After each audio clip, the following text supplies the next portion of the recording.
about is the proof of identity requirements. Now, under the fraud prevention guidelines that Fair Trading have issued, and they issued them, probably 5 years ago now, back in 2013, it's quite clear that we are, as agents, you are required to obtain proof of identity from your vendors and from your landlords.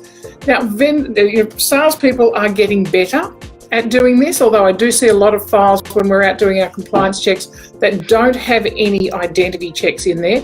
It's not about keeping copies of people's licenses or passports or bills or anything.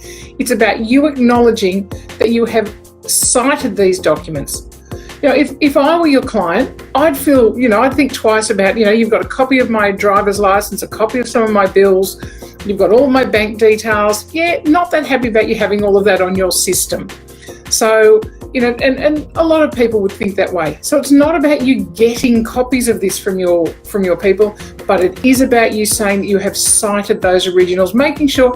And guys, it really is. You're telling people that you're going to look after their property and keep everything and act in their best interest.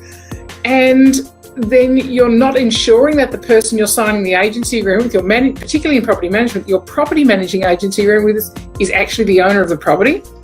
There are so many stories about agents who've signed up a property management for a tenant, somebody who's renting it, and then they go and rent it through somebody else. And so lots of stories around that. So you do need to check the identity of your owner. And really easy, go to the Fair Trading website, download the fraud prevention guidelines. There's a checklist attached to that, which gives you exactly how to do and check those fraud prevention guidelines.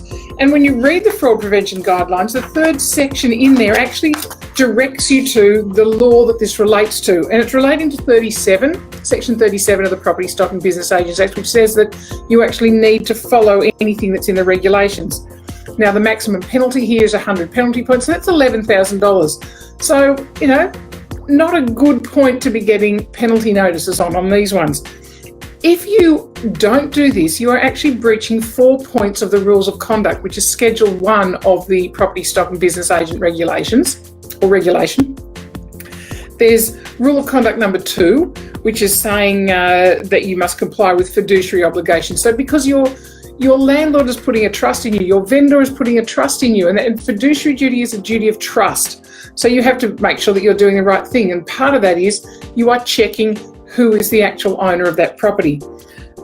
The next rule of conduct that if you don't do this that you are breaching is that rule of conduct number 3, which states that an agent must act honestly, fairly, and professionally with all parties in any transaction. So again, if you're not doing this, you're breaching that particular rule of conduct. You would also be breaching rule of conduct 4, where it says agents must exercise reasonable skill, care, and diligence. So actually knowing what you're supposed to be doing, knowing what the act is, knowing what the regulations are, and making sure that you comply with those and apply them within your daily business. And the fourth breach would be against rule of conduct number 6. And that's about that the agent must act in the client's best interest at all times, so long as it's legal, of course.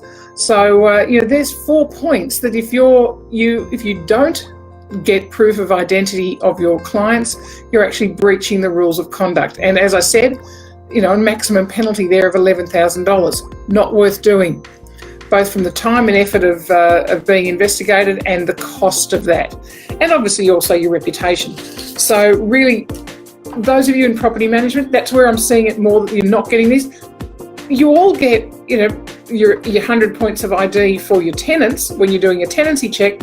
It's just adding that extra step in when you're signing up and managing agency agreement. So make sure you start doing that if you're not, or check your processes to make sure that you actually are keeping the right types of or records, the fact that you have checked that photo ID and other secondary documentation as per the requirements. And again, as always, use the Fair Trading website as a really good resource to find the checklist that you can use. You don't have to reinvent the wheel. You don't have to go and write anything.